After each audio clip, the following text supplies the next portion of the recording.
वृंदावन विहारी लाल की जय। राधा रानी की जय श्री गुरुदेव भगवान की जय। श्री राधे राधे। भक्ति प्रश्नोत्तरी कार्यक्रम प्रारंभ किया जा रहा है। आइए हम भक्ति संबंधित प्रश्नों को श्रवण करें। श्री राधे राधे गुरु जी, आपके श्री चरणों में कोटि कोटि दंड प्रणाम। भगवत सिंह जी, इनका प्रश्न है, गुरुदेव नाम जप करते समय आंख बंद करते हैं तो अंधेरा दिखता है। नाम जप करते समय नाम महाराज के दर्शन हो, यह कैसे होगा? कृपया मार्गदर्शन करें।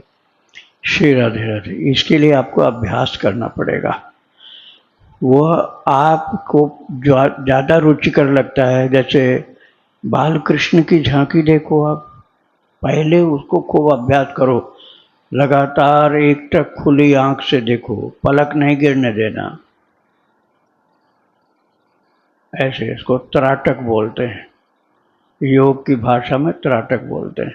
लगातार एकटक देखो, उसके बाद आंख बंद करके फिर मन से उसको देखो। जो देख रहे थे आंख से, वो मन से देखो कि बिल्कुल वही छवि है अंदर।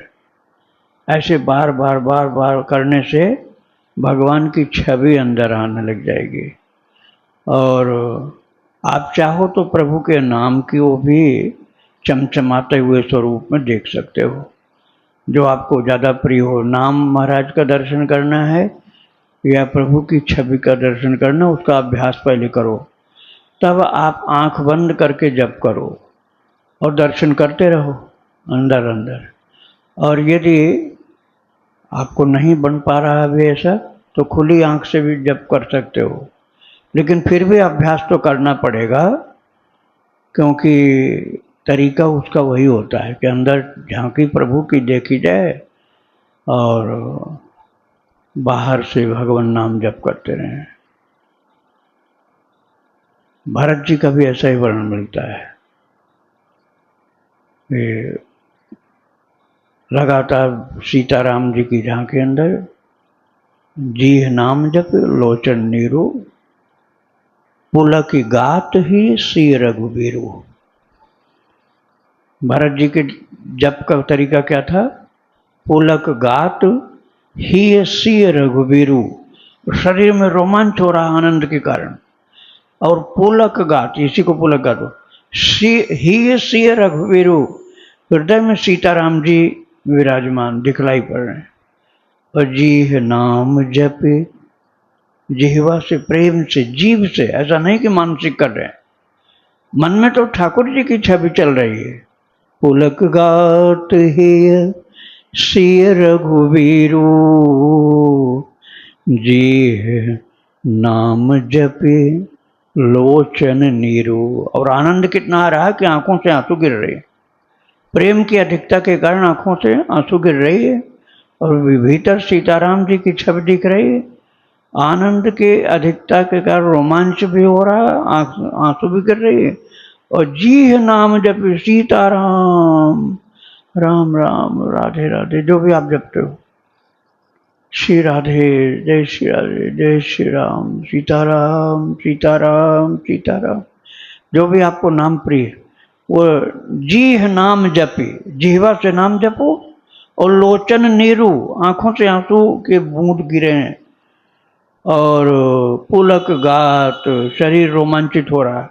और ही सी रघुबीरू, हृदय में श्री सीताराम जी की छवि है। अभ्यास करना पड़ेगा, त्राटक से हो जाता है। त्राटक में तो एक टक सामने छवि है, चाहे फोटो ही लगा लो, नहीं मन में आ रहा है फोटो लगा करके, और फिर जब आंख थक जाए तब बंद करना। फिर वही जो देख रहे थे उसको अंदर मन से देखो। करते करते बन जाएगा। जैसे जिससे बहुत ज़्यादा मन का लगाव हो ना, किसी बच्चे से, माता दादी का, बाबा का, नाती पोते से लगाव ज़्यादा हो, उसके लादे लादे घूमते हैं रात दिन, उसके बिना चैन नहीं उनको, तो कहीं भी हों, बिना प्रयास के ही वो बच्चे का ध्यान उनको होता रहता है। मानेगा नहीं मन, फोन मिलाओ, एक बार दिखाओ, मन में तो है लेकिन फिर भी देखना। तो ऐसे ही ठाकुर जी जब अभ्यास करोगे तो अंदर झांकी आने लग जाएगी, रोमांचित होगा शरीर, आंखों से आंसू और जिह्वा से भगवान नाम जप। तो ऐसा जप करना चाहिए। राधे राधे। इनका दूसरा प्रश्न है, गुरुदेव वह साधक की कौन सी स्थिति है जिसमें नाम महाराज के दर्शन होते हैं? वह स्थिति प्रेम की होती है।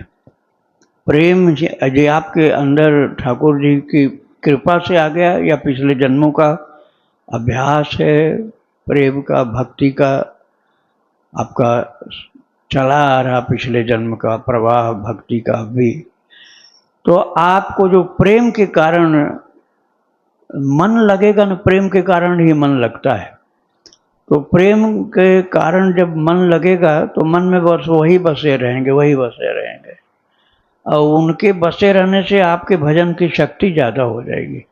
वैसे बिना उनके बसे भी भजन बेकार नहीं जाएगा। इसलिए तुलसीदास जी ने कह दिया, भाय को भाय अनख आलसहूँ, नाम जपत मंगल दिशि दसहूँ। लेकिन अब जैसे आप कोई ऐसे बेकार की फालतू चीज़ों को ख्याल कर रहे हो, जहाँ कोई मतलब नहीं अपना, और फिर भजन कर रहे हो, तो उसकी वैल्यू कम हो जाती है। और ठाकुर जी की छवि और आंखों में आंसू और रोमांच हो रहा, जिह्वा से प्रेम से जप हो रहा, तो उसी नाम की कीमत बहुत बढ़ जाती है, नाम की शक्ति प्रकट होने लग जाती है। नाम निरूपन नाम जतन ते, सो प्रगटत जिम मोल रतन ते। रत्न का मूल्य जब समझ में आ जाता है तब बड़ी हिफाजत से छिपा कर रखेंगे, कोई मार न जाए, पाकेटबाज ले न जाए, जेब कतरा ले न जाए। अब जब तक नहीं पता था तब तक वो कैसे भी गिराए पड़ाए रहते थे। कीमत पता चलते ही सुरक्षा की दृष्टि प्रकट हो गई, संभालने, और उसका महत्व तो बढ़ गया ना। ऐसे ही भगवान के नाम, भगवान के रूप, लीला धाम का सेवन करते करते उनकी महिमा का ज्ञान होने लग जाता है। श्री राधे राधे। शिव नारायण वर्मा जी हैं, इनका प्रश्न है, महाराज जी वाल्मीकि जी को नारद प्रभु ने राम नाम का मंत्र दिया था और उसे जपकर वे ब्रह्म के समान हो गए थे। सुना है कि उन्होंने रामायण भी प्रभु राम के जन्म के पहले ही लिख ली थी। गुरुजी प्रश्न है कि अगर जन्म के पहले ही रामायण लिख ली थी तो नारद जी ने जब राम नाम दिया था तो उस समय तो राम जी थे ही नहीं, फिर राम नाम कैसे दिया? यह लीला मुझे अल्पज्ञ के समझ में नहीं आ रहा, कृपया मार्गदर्शन करें। देखो भाई, जो शिव जी ने कथा सुनाई है ना पार्वती माता को, तो अवतार की कथा बाद में सुनाई है, और पहले क्या सुनाया? बिनु पद चले सुनई बिनु काना, बिनु कर कर्म करई विधि नाना, आनन रहित सकल रस भोगी, बिनु वाणी वक्ता बड़ जोगी। एक भी अंग नहीं, काम सब करते हैं। आकार नहीं है लेकिन गुण है, सगुण निराकार है इनको, निर्गुण निराकार नहीं। निर्गुण निराकार तो ऐसे जैसे लकड़ी में अग्नि है, रखे रहो दिन भर, ठंड भी नहीं दूर होगी। लकड़ी में अग्नि है, रखे रहो दिन भर रात भर, कुछ नहीं ठंड दूर होगी। घीसो कस के, आग पैदा होगी। तो पहले क्या था? निर्गुण लेकिन साकार था ये। अब लकड़ी तो साकार है। निर्गुण निराकार जो होगा उसमें आकार भी नहीं, कोई गुण भी नहीं। अब उसमें गुण प्रकट हो गया तो निराकार तो है लेकिन गुण सगुण हो गया। तो वो सगुण, पहले निर्गुण निराकार थे प्रभु, फिर सगुण निराकार हो गए। सगुण निराकार, पहले निर्गुण निराकार थे, न कोई रूप न कोई गुण। लेकिन फिर भक्त के लिए कृपा जब करना शुरू किया तो भक्त के, भगत के कारण ही सो केवल भगतन हित लागी, परम कृपालु प्रणत अनुरागी। भक्तों के प्रेम को देखकर प्रभु अपना रूप बदलते हैं। निर्गुण निराकार थे, शिव जी कहते हैं पहले निर्गुण निराकार थे, फिर सगुण निराकार हो गए, गुण सब प्रकट हो गए लेकिन आकार नहीं था। लेकिन जब भक्त लोग प्यार करने, दुलारने के लिए, सेवा करने के लिए लालयित होने लगे तो साकार भी हो गए और सगुण भी हो गए, कृपाल भी हो गए, अनंत गुणों के सागर हो गए। जो जो नहीं लिखा हुआ है वेद पुराण में वो भी गुण प्रकट हो गए। इसलिए वेदों को नेति नेति कहना पड़ा, हम नहीं बता पाएंगे इतने गुण हैं उनके। तो ये भक्तों के भाव को देखकर ठाकुर जी अपना विस्तार करते चले जाते हैं। तो पहले भी भगवान थे, भगवान तो सदा रहते हैं, भगवान सदा रहते हैं, लेकिन जब सगुण साकार होते हैं तो कभी तो प्राकट्य होता है। जैसे तुलसीदास चंदन घिसत तिलक देत रघुबीर, चित्रकूट के घाट पर भय संतन की भीड़। अब वो उनका प्रेम था कि प्रकट हो गए, त्रेता में थोड़े ही, कलयुग में, कलयुग की बात है। लेकिन जब अवतार काल उनका होता है तो किसी को पिता बनाते हैं, किसी को माता बनाते हैं। और ये झटपट आना है तो खंभे में से भी निकल आते हैं प्रहलाद जी की बात को रखने के लिए। तो ठाकुर जी तो कर्तुम अकर्तुम अन्यथा कर्तुम समर्थ, इसलिए ये श्रुति कहती है। किंतु प्रभु मुख्य रूप से भक्तों के प्रेम के अधीन हैं। भक्तों के प्रेम के कारण निर्गुण निराकार हो गया, सगुण निराकार। फिर और ज़्यादा भक्त का प्रेम प्रकट हुआ तो सगुण साकार हो गए। फिर लीलाधारी, लीला पुरुषोत्तम, मर्यादा पुरुषोत्तम थे, लीला पुरुषोत्तम हो गए। चोरी नहीं करते थे अयोध्या जी में, लेकिन ब्रज में चोरी भी करने लगे। और चोरी भी करते हैं, सीना जोरी भी करते हैं। और साथ साथ नहीं इधर देखती हो गोपी तो ठुमका लगा करके पैजनिया बजा देते हैं और बांसुरी भी बजा देते हैं। अब तो देखना ही पड़ेगा तुझको। तो ऐसी ऐसी लीला जो राम जी थोड़ा संकोच में नहीं किए, वो कन्हैया के रूप में सब कर डाले। तो ये गुण जो हैं ये कहाँ तक कोई लिखेगा, इसलिए वेद शास्त्र में भी नहीं मिल पाता। राधे राधे। वाणी जी हैं, इनका प्रश्न है, महाराज जी जैसे हम प्रतिदिन नाम जप करते हैं और दिन के अंत में पूरे दिन के सभी कर्म नाम जप तथा जो भी किया है वह सब श्री राधा रानी को समर्पित कर देते हैं। ऐसे में यदि मन में विभिन्न इच्छाएं आती रहती है और उनमें से कुछ इच्छाएं पूरी भी हो जाती है तो क्या उसमें हमारा नाम धन खर्च होता है? यदि हम सब कुछ पहले ही श्री राधा रानी को समर्पित कर चुके हैं तब भी क्या नाम धन का क्षय होता है? महाराज जी कृपया बताने की कृपा करें कि हमारा नाम धन व्यर्थ ना हो जाए, इसके लिए हमें क्या करना चाहिए, क्योंकि मन में छोटी बड़ी इच्छाएं तो प्रतिदिन आती ही रहती है। आपने रुपया जितना था अपना डोनेट कर दिया, कहीं पूरा का पूरा डोनेट कर दिया, अब कहाँ से खर्चा करोगे? है ही नहीं तो क्या खर्चा करोगे?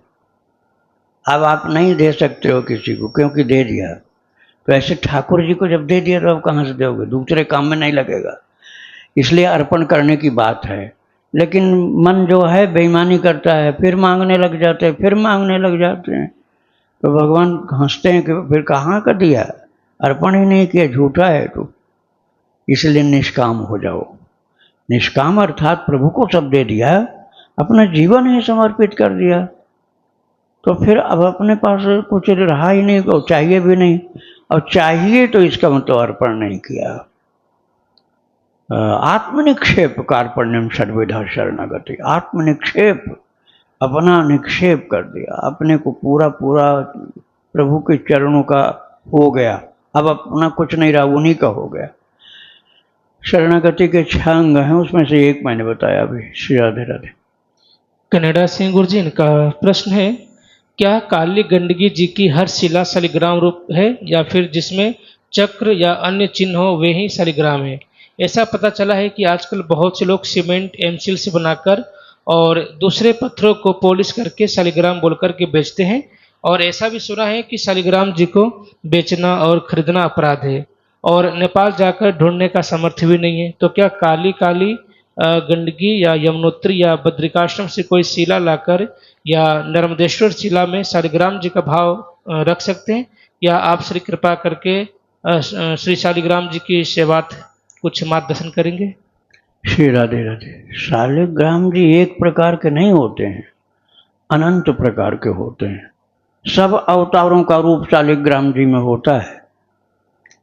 भगवान शालग्राम शिला यत्र तीर्थम तत्र क्रोश युग्मकम, जहाँ एक शालिग्राम हो कि वहाँ तीर्थ, तत्र तीर्थ युग्मकम, 2 कोस तक तीर्थ होता है, चारों तरफ 2 कोस तक एक शालिग्राम से, लेकिन वो गंडकी का ही होना चाहिए।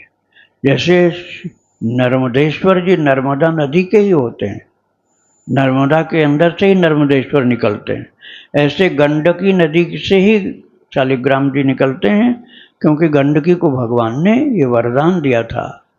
गंडकी ने कहा था, कथा अभी नहीं सुना रहा हूँ, संकेत कर रहा हूँ, यदि आप सुने होंगे तो याद आ जाएगा। गंडकी ने कहा था अपने गोद में लेटे हुए भगवान नारायण से, क्योंकि भगवान ने कहा वरदान मांगो, उसकी परीक्षा ली थी प्रभु ने, तो वरदान मांगो, तो उसने कहा जैसे लेटे हो गोद में ऐसे लेटे रहो और कुछ नहीं चाहिए हमें। बोले अरे मैं लेटे रहूंगा तो सब काम कैसे मेरा होगा, वैकुंठ का काम। बोले अब आपने कहा तो मैंने मांग लिया। बोले अब आप दे सकते हो तो दो, नहीं तो कहा दो हम नहीं दे पाएंगे। बोले ऐसी बात तो नहीं, देंगे लेकिन एक जन्म लेना पड़ेगा। तो उस समय वेश्या थी, गंडकी वेश्या थी, लेकिन भक्ति कितनी थी कि भगवान उस वेश्या को पूरा का पूरा सेवा प्रदान किए थे, पूरी सेवा दे दिया, सब वचन दे दिया, जो मांगेगी वही मिलेगा।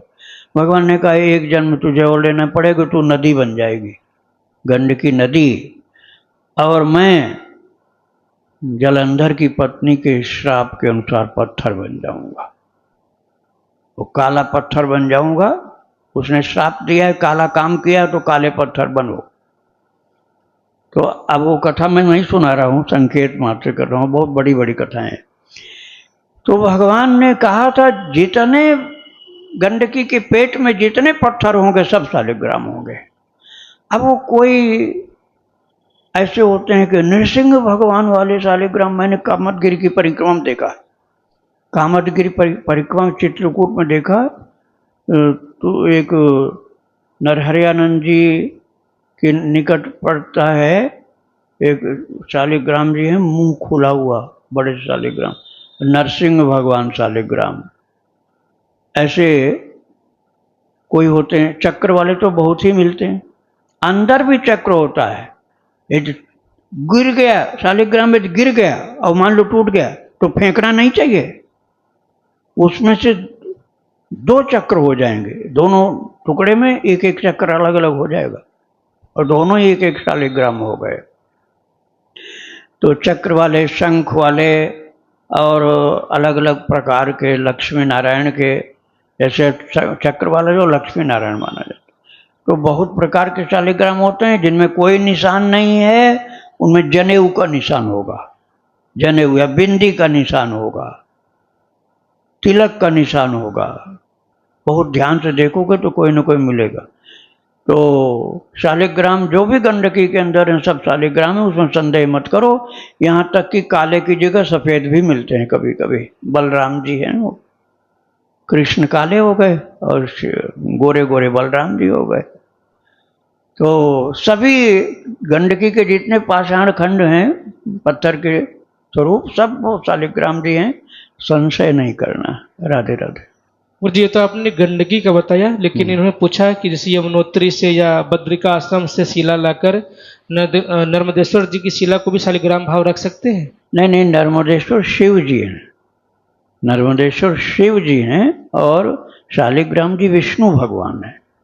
शालिग्राम जी विष्णु भगवान के स्वरूप होते हैं और नर्मदेश्वर शिव जी के स्वरूप होते हैं।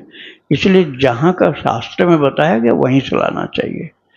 2 ही जगह बताई गई, नर्मदेश्वर से शिव जी और गंडकी से विष्णु भगवान। राधे राधे। सुनीता पवार जी, इनका प्रश्न है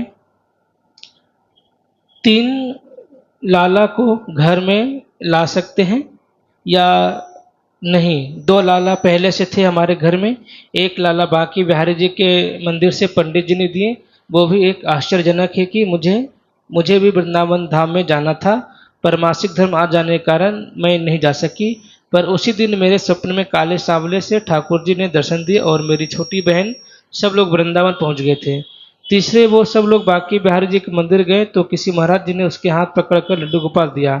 बाद में मुझे बताया ऐसा हुआ है हमारे साथ। हम मंदिर गए थे तो मेरे मन में बहुत सारे प्रश्न आ रहे थे कि मेरे स्वप्न वाले लाला तो नहीं, पर जब वो घर आए सच में वही थे जो मुझे स्वप्न में थे। तो मैं अब क्या करूं? क्या मैं सारे लाला को रख सकता हूँ तीन तीन ठाकुर जी हाँ को? बिल्कुल, कोई शंका मत करो। अनेक रूप रूपाय विष्णुवे प्रभु विष्णुवे। गोपियों के साथ जब लीला कर रहे थे तो कितने कृष्ण थे, अनंत अनंत कृष्ण। ऐसे ही यहाँ वहाँ दुई बालक देखा, मत भ्रम मोर की आन विशेखा। माता कौशल्या ने दो राम जी देखा था। एक पूजा गृह में देखा, एक रसोई घर में देखा।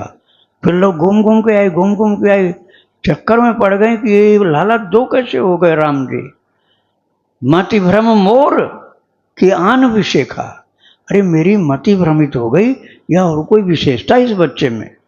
फिर एक हो गए, तो एक हो गए तो फिर समझने लगे कि मेरे देखने में ही गड़बड़ी थी।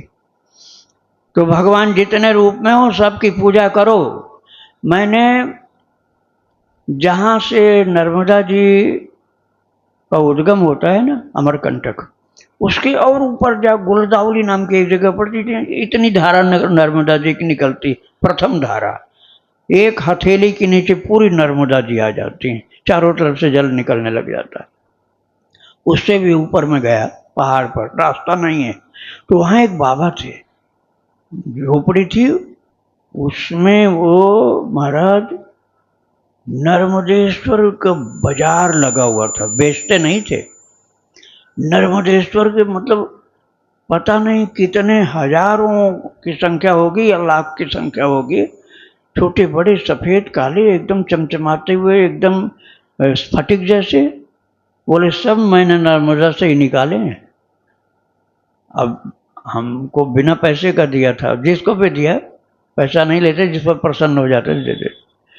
तो अब आप सबसे फ्री में तो पाओगे नहीं, दुकानदार तो फ्री में नहीं देगा, वो कहीं न कहीं से पैसा दे के ही लाया है। और चोरी भी नहीं करना चाहिए। कई लोग कहते हैं चुरा के लेना चाहिए। चुरा के नहीं लेना चाहिए। पहले से ही चोरी शुरू कर दोगे तो धर्म फिर आगे कैसे चलेगा। राधे राधे। तो गुरु जी मतलब 3 लाला को रख सकते हैं घर में? चाहे जितने चाहे रखो, कोई खतरा नहीं है। अमन जी है, इनका प्रश्न है, गुरुजी मेरा एक ही बेटा है, उसे ऑटिज्म है। हमने उसके इलाज पर हजारों लाखों रुपए खर्च कर दिए हैं, पर 8 साल के होने के बावजूद भी वह पूरी तरह से बोलता नहीं है। मैं उसे जब भी देखती हूँ मैं दुखी हो जाती हूँ। क्या यह मेरे पिछले जन्म के बुरे फल हैं जो बेटे को मिल रहा है, या मेरे बेटे के ही बुरे कर्मों का फल है? मैं कैसे इस दुख से बाहर निकलूं और उसका ध्यान रखूं और ध्यान रखते हुए भगवान का भजन करूं? आप दुख जो सोच रहे हो ना, वही गलत है। आपको उसके कर्म का भी फल नहीं सोचना और अपने पे दुख को नहीं सोचना। मैं बता रहा हूँ उसको सोचो। आप ये समझ लो कि वो बच्चा जो है कोई बहुत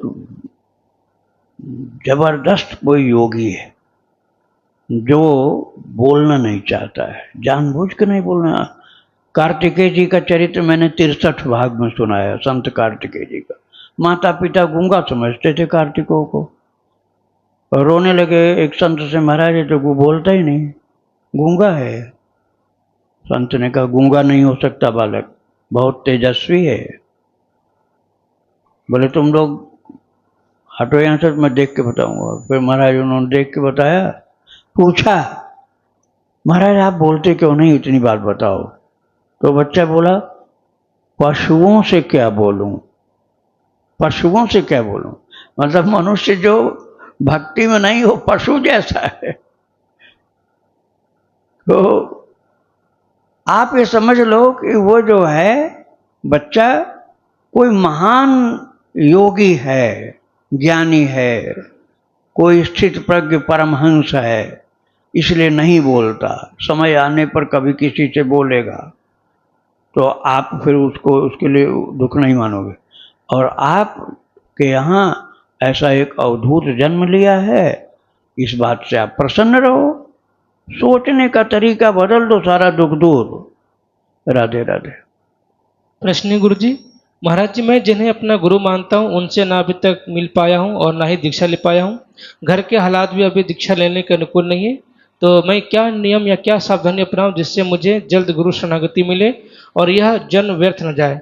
मेरा मन इस स्थिति से घबरा जाता है। कृपया किसी ऐसे संत के बारे में बताएं जिन्हें जीवन के शुरुआती दौर में गुरु ना मिले हो पर बाद में गुरु कृपा प्राप्त हुई है। देखो, आपकी श्रद्धा यदि बहुत उच्च कोटि की होगी तो आपके मान लेने से भी बहुत कुछ काम चल जाएगा। और श्रद्धा कमजोर हुई तो दीक्षा लेने के बाद भी नहीं ठीक होगा। दीक्षा ले लोगे तब भी यदि कुछ गलत कहीं किसी से सुन लिया तो सुनते ही सारी श्रद्धा गई, जो कुछ थी रंच मात्र वो भी गई। और कहने लग जाओगे पहले हम जान नहीं पाए, हमने दीक्षा ले लिया, गलत जगह फंस गए, बस तुम्हारी तो भक्ति चली गई। गुरु महाराज तो जैसे थे वैसे ही रहेंगे, लेकिन तुम बिगड़ गए, तुम गिर गए नीचे। तो इसलिए या तो दीक्षा लो नहीं, और लो तो पक्का विश्वास बनाकर, श्रद्धा मजबूत बना के तब दीक्षा लो। फिर भक्ति के साथ उनको थोड़ा स्मरण करो, भगवान का ध्यान करो, भक्तों का चरित्र सुनो, भगवान का चरित्र सुनो, नाम जप करो, मंत्र जप करो। फिर इस खोजबीन में मत लगो कि हमारे गुरुजी में क्या क्या कमी है। तुम कमी जान पाओगे क्या? वो तुम्हारे सामने परम ज्ञानी होने पर ऐसा ज्ञानी तुमको बना देंगे, तुम बुद्धू बन जाओगे। दो संत थे, सच्ची घटना है, और राजा आ रहा था उनसे मिलने। तो उन्होंने सोचा यदि राजा आ गया आज और सत्संग में हमको कुछ बोलना पड़ गया इससे, तो फिर ये तो बहुत आएगा और बहुत अपनी सारी समस्या सुनाएगा, इसलिए इससे बचना है, ये भजन में हमारे बाधा डालेगा। तो उन्होंने सोचा क्या उपाय करें, राजा से तो भगाने की हिम्मत नहीं कि भाग जाओ तुम। तो वो जब राजा आने लगा निकट में, तो दोनों भिड़ गए साधु, ऐसे प्लान बना लिया था। भिड़ गए, एक दूसरे को घूंसा मारने लगे, तूने मेरी रोटी चुराई, तूने मेरी रोटी चुराई, तू खा गया, मेरे लिए छोड़ा नहीं। अब एक दूसरे को जब मारने लगे, रोटी की बात चिल्लाकर बोलते थे। तो राजा ने कहा अरे ये तो बड़े भूखल लोग हैं, एक रोटी के लिए झगड़ा चल रहा है इनका, इनसे क्या ज्ञान मिलेगा हमको। लौट गया, लौट के फिर वापस नहीं आए कभी। तो आप यदि परीक्षा में वास्तव में खरे नहीं दिखलाना चाहते हो तो अपने को पागल दिखा लोगे। संत की बात मैं कर रहा हूं। अब संत ने अपने को पागल दिखा दिया तो कौन उनको परख सकता है कि कैसे कितने गहरे हैं। ऐसे अवधूत लोग होते थे, आज भी हो सकते हों। तो हम उनकी श्रद्धा के साथ पूजा करें, दीक्षा लें, तब तो ठीक। अब तुम उनकी जांच करना चाहोगे तो फेल हो गए हमेशा। श्री राधे राधे। इनका दूसरा प्रश्न है, महाराज जी, जब नाम जप करने के लिए आसन पर बैठते हैं तो तेज तेज जप करने से मन भटकने लगता है, और जब धीरे धीरे जप करते हैं तो ऐसा लगता है कि जप की संख्या बहुत कम हो रही है। कृपया मार्गदर्शन करें कि नाम जप करने का सही तरीका क्या है जिससे आचार्य और गुरु हमें अपना ले। सही तरीका भी तो बताए थे, आप भूल गए। पुलक गात ही सिय रघुबीरो, जी नाम जप लोचन नीरो। बस एक चौपाई में पूरा सही तरीका आ गया। अब आपसे जितना बन जाए, इतना नहीं बन पा रहा है एक साथ, तो आप जो जैसे बने जोर जोर से कैसे बने भगवान का नाम जप करो। एक संख्या निर्धारित कर लो कि इससे कम नहीं करेंगे, उतना तो माला से पूरा कर लो।